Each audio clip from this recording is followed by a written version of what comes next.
Hello friend, welcome to my YouTube channel science study centre. तो आज हम आप लोगों के सामने फिर से आ चुके हैं। और जैसे कि आप लोगों को पता है कि बिहार बोर्ड का एग्जामिनेशन खत्म हो गया है 2023 के, है ना।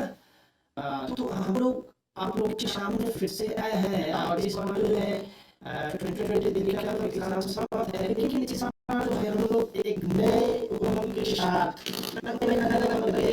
कि आज मैं आप लोगों के लिए एक बहुत ही अच्छे से तैयार किया गया कंटेंट और साथ ही साथ बिहार बोर्ड में टॉप करने का मॉडल लेकर आया हूं, है ना। अब देखिए टॉप करने का मॉडल क्या है बेटा, तो टॉप करने का मॉडल ये है कि मैं यहाँ पे आपको ईच एंड एवरीथिंग पढ़ाने वाला हूँ इन मैथमेटिक्स, है ना। जो आपको बिहार बोर्ड में टॉपर बनाएगा, है ना। बिहार बोर्ड में आपको टॉपर बनाएगा, है ना।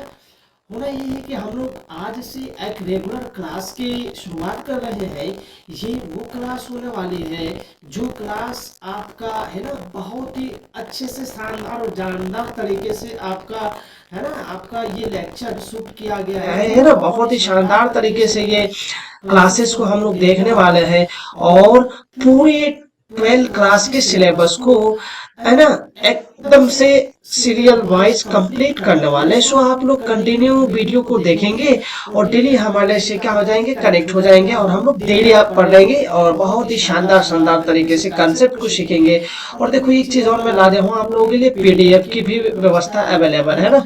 आपको अलग से कोई पीडीएफ बनाने की आवश्यकता नहीं है और साथ ही साथ, है ना, आपको बहुत सारे कंटेंट भी प्रोवाइड कराए जाएंगे जो कि आपको 24 का, है ना, 2000 के 24 एग्जाम में आपके लिए रामबाण साबित होने वाला है। तो चलो बच्चों स्टार्ट करते हैं हम लोग शुरू से आज का लेक्चर, है ना।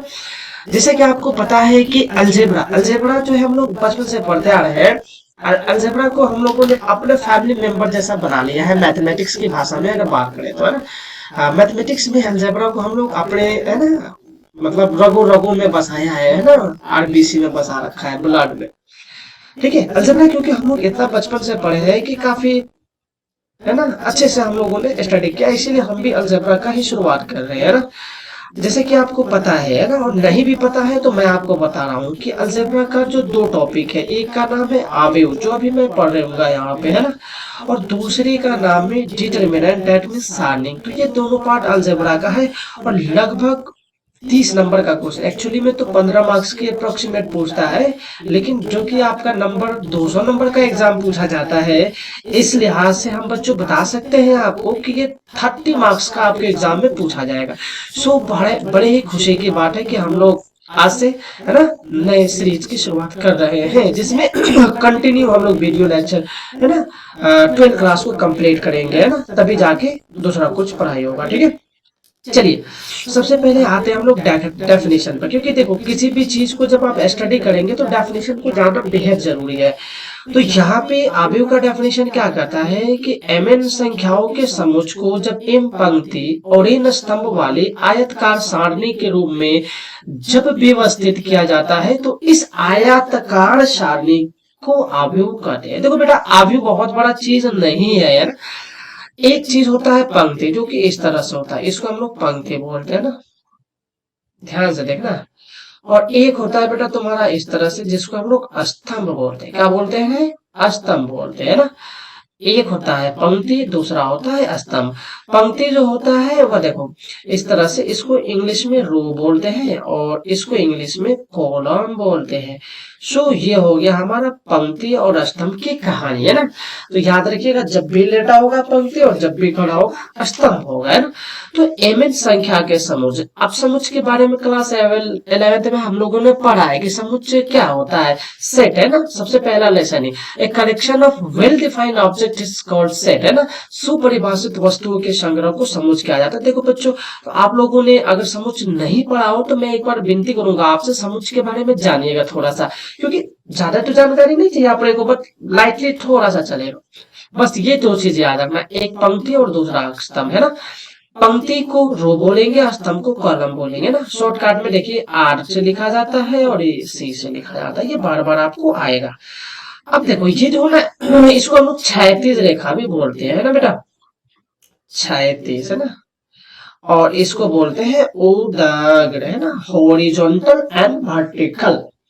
खैर ज्यादा हॉरिजॉन्टल वर्टिकल में नहीं घुसना है, बस आपसे कोई पूछे कि आखिर अवयव होता क्या है, हम लोग अवयव पढ़ते क्यों है, तो सिंपल सा फंडा है बेटा। देखो कि अवयव क्या है, तो अवयव एक आयतकार क्रम विन्यास होता है जो कि एक सारणी के रूप में लिखा जाता है। चलिए, तो ये हुई अवयव की परिभाषा है ना। अब आते हैं कि जिन संख्याओं से यह अवयव बनाया जाता है उसे उस अवयव के अवयव कहते हैं। अब देखो बेटा, अभी हमने बताया है कि अवयव होता क्या है बेसिकली, तो अवयव जो होता है वो बहुत सारे संख्याओं से बनाया होता है ना, और उन संख्याओं को हम लोग अवयव कहेंगे। अब जैसे कि आपको ये स्क्रीन दिखाई दे रहा होगा ना, तो ये स्क्रीन में मैं आपको समझाऊंगा ना। जैसे देखो, मान लो कि अगर मैं यहाँ पे, खैर ये नोटेशन है, ये सिर्फ अच्छा लगने के लिए, सुंदर लगने के लिए ये ब्रैकेट बनाया जाता है, इसका कोई खास रोल नहीं होता है ना। ठीक है, तो इसमें अगर मैं लिख दूं 2 4 a b 3 6 एक्सपोनेंशियल लॉ। अब देखो बाबू, हम अगर आपसे बोले कि बताओ कि इसमें कितनी चीज दिखाई दे रहा है आपको, तो आप बताएंगे कि सर टोटल देखो 1 2 3 4 5 6 7 8, इसको ही हम लोग अवयव बोलते हैं ना। यहां से बिहार बोर्ड ऑब्जेक्टिव क्वेश्चन पूछ देगा कि बताइए कि अगर एक अवयव दे दिया, मतलब ये नहीं, कोई भी अवयव को दे देगा और बोलेगा बताइए इसमें कितने अवयव, तो 1 2 3 4 और 4 8 अवयव है। ठीक है ना। अगर इसी तरह मैंने बोला डेफिनेशन में कि एम एन अवयव है ना, एम पंक्ति है और एन स्तंभ है, तो इस तरह के अवयव को अगर बनाने का बात करेगा, तो देखो जब भी अवयव की बनाने की शुरुआत होती है बेटा, तो उसकी शुरुआत जो है यहाँ से होती है A11 से, है ना। ठीक है, A12 से, फिर A13 से, और ये प्रोसेस जाता है A1M तक। कहां तक जाता है? M तक। क्योंकि हमने बताया है M पंक्ति होता है और N स्तंभ होता है। क्या होता है? ये वाला लेटा हुआ है तो ये पंक्ति कहलाएगा, इंग्लिश में रो बोलेंगे, और ये जो हॉरिजॉन्टल है इस तरह से, इसको कॉलम बोलेंगे, C बोलेंगे। ठीक है, तो देखो सारी चीजें आपको समझनी है वन बाय वन टुगेदर करके। ठीक है, अब देखो इसी तरह से अगर मैं दूसरे लाइन की शुरुआत करूंगा तो A21 बोलूंगा, फिर A22 बोलूंगा, फिर ये प्रोसेस जाएगी A2N तक, है ना। और नीचे इसी तरह से जब पहुंचोगे तो 1 2 3 करते हुए हम N तक पहुंचेंगे, N1, फिर N2, और फिर लास्ट में M और N तक। तो ये हो गया एक अवयव का रिप्रेजेंटेशन, सिंपल सा। ठीक है, तो चलिए अब फिर से हम लोग आते हैं उस वाले पोर्शन में, है ना। देखिए, जिन संख्याओं से ये अवयव बनता है उसके अवयव के अवयव करते हैं ना, तो किसी भी अवयव के अवयव को हम बेहद आसानी से बना सकते हैं।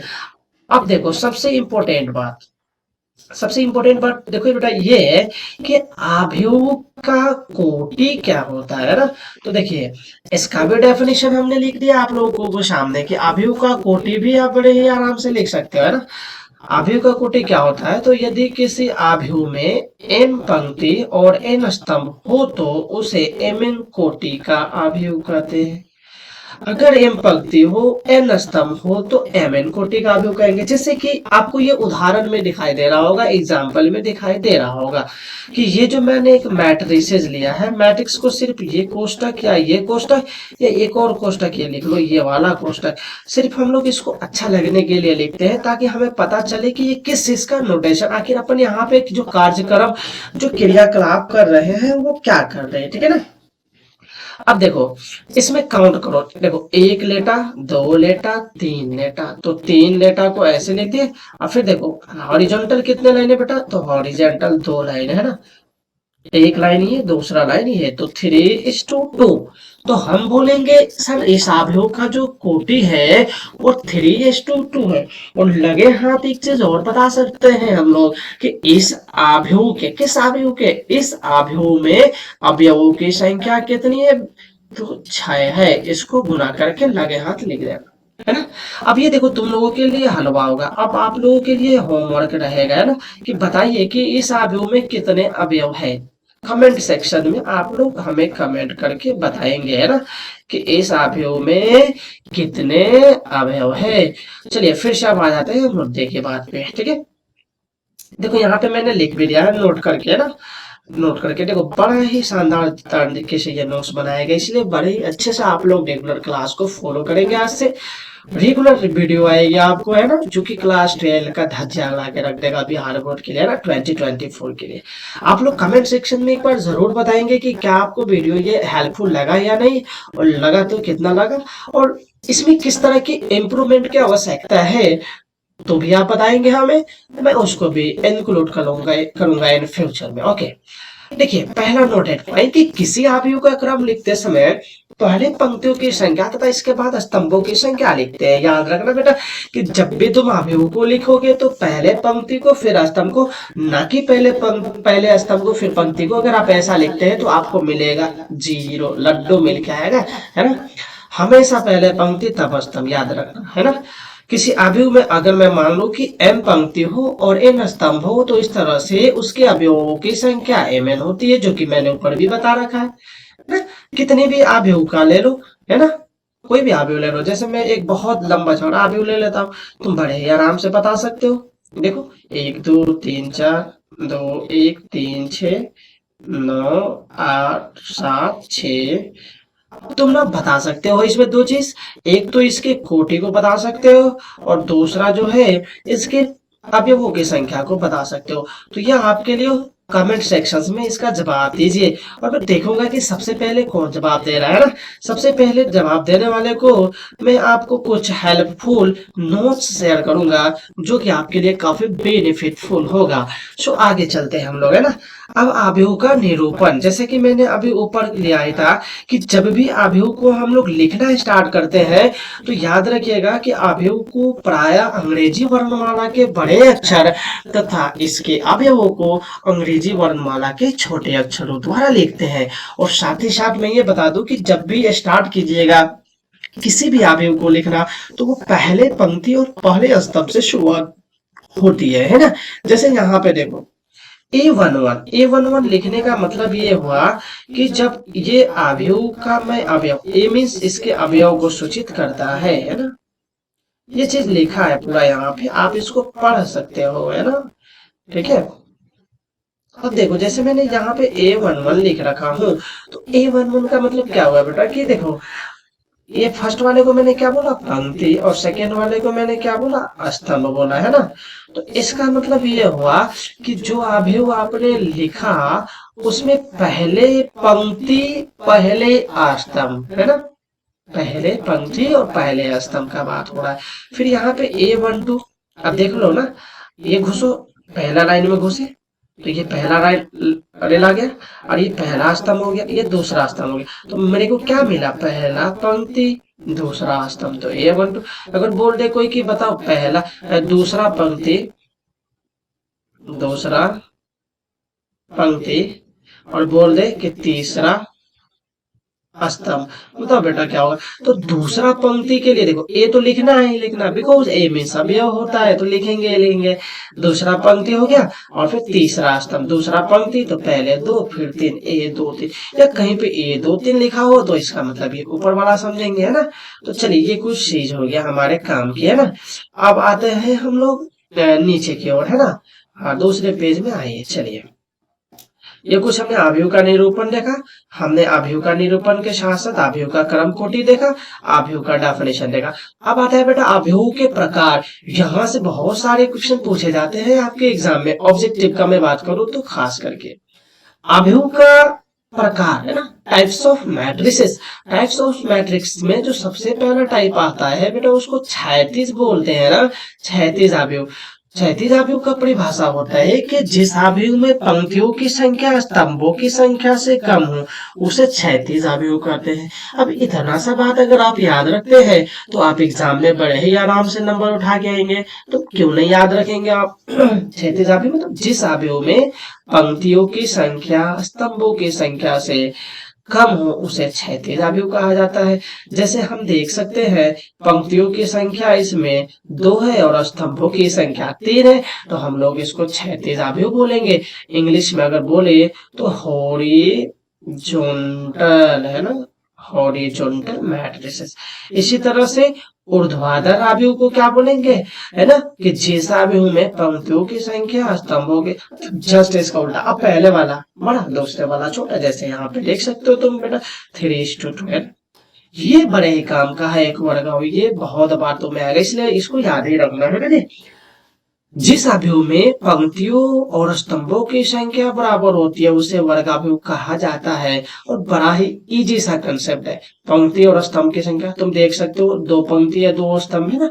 जैसे कि मैं थोड़ा सा और लेके आता हूं इधर को, कोई एक अवयव को नोटेट कीजिए। सपोज अवयव मेरा है 2 3 4 5 है ना, एंड कोई अभी एक और ले लेते हैं 1 2 3 4 6। मैंने क्या बोला, पंक्तियों की संख्या स्तंभों की संख्या के बराबर होना चाहिए। अब इसमें तुम दे सकते हो दो पंक्ति है और फिर स्तंभ भी कितने हैं, तो स्तंभ भी दो है, तो दो पंक्ति है दो स्तंभ है। लेकिन इसमें आ जाओ तो दो पंक्ति है और एक दो तीन स्तंभ है, तो मैंने बोला पंक्ति स्तंभ के बराबर होना चाहिए, तो ये तो ठीक है, लेकिन ये तो नहीं ठीक है, तो ये हमारा वर्गावयव कहलाएगा, लेकिन ये अगला वाला वर्गावयव नहीं कहलाएगा। समझ रहे हैं, है ना, वर्गावयव नहीं कहलाएगा, है ना। तो मैं उम्मीद करता हूँ कि आप लोगों को ये बेटा समझ में आ रही होगी, है ना। अगर नहीं आ रही होगी तो आप जरूर हमसे कनेक्ट करेंगे और मैं आपको जरूर हेल्प करूंगा और भी ज्यादा, है ना। चलिए आगे चलते हैं थोड़ा सा। ये कुछ हो गई वर्गावयव की कहानी। अब आ जाइए पंक्ति अवयव या स्तंभ अवयव, है ना। फिर उसके बाद ये अवयव के ही प्रकार है। फिर मुख्य विकर्ण, है ना। मुख्य विकर्ण क्या होते हैं कि वर्ग अवयव के वे अवयव जिनमें आई जे है विकर्ण अवयव कहलाते हैं। इन अवयवों के अनुदिश रेखा मुख्य विकर्ण कहते हैं, ना। अब देखो मुख्य विकर्ण का इंग्लिश में कहते हैं मेन डायगोनल, है ना।